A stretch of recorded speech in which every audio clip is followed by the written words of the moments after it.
marilah kita mohon kepada Tuhan, semoga kita menjadi pribadi-pribadi yang merdeka. Kendati mungkin kita mempunyai kekayaan atau harta benda, moga-moga harta benda itu tidak justru menghambat kita, sehingga Yesus harus mengatakan bahwa lebih mudah seekor unta memasuki lubang jarum. Moga-moga kekayaan kita, karena kemurahan hati kita, entah untuk berderma atau menolong sesama, ataupun juga untuk melakukan berbagai macam kebaikan, entah ke dalam dengan keluarga kita sendiri. Karena kita merasa sudah dikaruniai, maka kita kemudian merasa lebih nyaman untuk berdoa tanpa harus pusing atau takut untuk hari esok ataupun yang lain-lain. Maka moga-moga ini akhirnya akan menjadi semacam, kalau boleh saya katakan, memperkecil si unta dan memperlebar lubang jarum, sehingga akhirnya mempermudah kita untuk melewati atau menggapai kasih Allah itu. Dengan demikian kembali lagi bahwa kita diselamatkan secara cuma-cuma, tetapi kita juga ditantang untuk berani bangkit dan melangkah untuk menanggapi kasih Allah yang diulurkan kepada kita itu.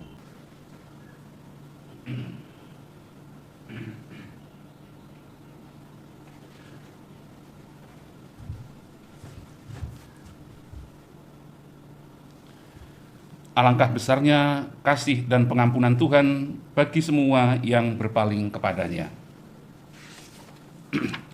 Dalam nama Bapa dan Putra dan Roh Kudus. Amin. Rahmat dan damai sejahtera dari Allah Bapa dan dari Tuhan kita Yesus Kristus bersamamu dan bersama saudara sekalian. Setelah kita selesai merenungkan iman kita bersama dengan Yakobus dalam surat-suratnya, hari ini kita diajak untuk bersama-sama bermenung bersama dengan Santo Petrus. Santo Petrus menasihatkan kepada kita semua supaya kita senantiasa menjaga iman kita tetap kuat, teguh, kendati kita tidak berjumpa langsung dengan Yesus, namun kita bersama-sama mendapatkan kesaksian betapa besarnya kasih Allah kepada kita. Dan semua orang yang diberkati dengan rahmat ini akhirnya bisa menikmati kegembiraan dan kebahagiaan di dalam kehidupan, sekalipun kadang-kadang harus menderita. Maka marilah kita mohon kepada Tuhan, semoga kita juga memiliki iman seperti yang diwariskan oleh para rasul ini. Kita hening sejenak dan kita siapkan hati kita. Dengan rendah hati kita mohon rahmat dan pengampunan Tuhan atas segala kelemahan, kesalahan, dan dosa-dosa kita. Saudara-saudari yang terkasih, dalam bacaan Injil hari ini kita diajak untuk bersama-sama mendengarkan kisah orang muda yang kalau kita lihat praktis, mungkin bahasa sederhana kita, orang ini diberkati. Dikatakan bahwa ia orang yang masih muda, sekaligus dia orang yang kaya. Dan kemudian hidupnya juga amat tertib baik. Dikatakan tadi bahwa hukum Taurat yang diwariskan atau diajarkan kepada mereka, orang ini mengatakan bahwa semua itu telah kuturuti sejak masa mudaku. Dan ia datang kepada Yesus dengan permintaan atau pertanyaan, apa yang harus kuperbuat untuk memperoleh hidup yang kekal. Maka Yesus kemudian katakan tadi, menaruh kasih kepadanya dan kemudian berkata kepadanya, pergilah, jualah apa yang kau miliki dan berikanlah itu semua kepada orang miskin, maka engkau akan beroleh harta di surga. Kemudian datanglah kemari dan ikutilah aku. Dan ternyata ini tidak mudah. Saudara sekalian, tatkala seseorang atau hidup dan hati seseorang terikat kepada sesuatu yang lain, terutama hal-hal yang duniawi, seringkali untuk mengabdi Allah atau untuk menyerahkan diri kepada Allah dan bimbingannya, itu tidak mudah. Zaman sekarang juga bisa kita temukan dengan mudah contoh-contoh yang kurang lebih seperti ini. Salah satu tantangan atau kesulitan anak-anak muda sekarang masuk seminari menjadi romo, tahu apa sebabnya? Yang pertama-tama adalah takut atau tidak bisa melepaskan HP. Jadi kalau kemudian setelah datang seminari, dites dengan pertanyaan macam-macam, semangatnya tinggi. Setelah kemudian diberitahu bahwa, tapi nanti kalau sudah dari seminari, tidak boleh bawa HP, tidak boleh pakai HP ya, kecuali untuk kepentingan WA atau apa, ada HP umum. Anak-anak kemudian memikir mungkin 1000 kali atau apa, dan akhirnya nggak datang. Pada waktu dinyatakan lulus, harusnya datang, nggak datang. Dan salah satu persoalan pokok apa? HP. Coba saja, kalau kita lihat, demi HP dia mengorbankan panggilannya.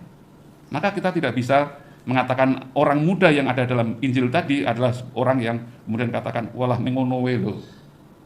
Ini orang kaya yang harus melepaskan semua harta kekayaannya dan kemudian mengikuti Yesus, ternyata memang tidak mudah. Maka kita diajak untuk bersama-sama bukan mikir soal kaya atau apa, tapi soal keterikatan. Tatkala orang memiliki keterikatan tertentu dengan hal-hal yang lain, maka untuk mengikatkan diri sepenuhnya kepada Allah itu tidak mudah.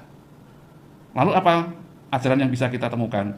Yesus mengajak kita bersama-sama seperti ajaran mengenai kasihilah Tuhan Allahmu dengan segenap hatimu, segenap jiwamu, segenap tenagamu. Itu sungguh-sungguh kita wujudkan, bukan hanya kita hafal, bukan hanya kita tahu, hafal dan kita ulangi, tetapi kita wujudkan. Sebenarnya wujudnya ya ini salah satunya. Karena dikatakan dengan segenap hati, segenap jiwa, segenap tenaga.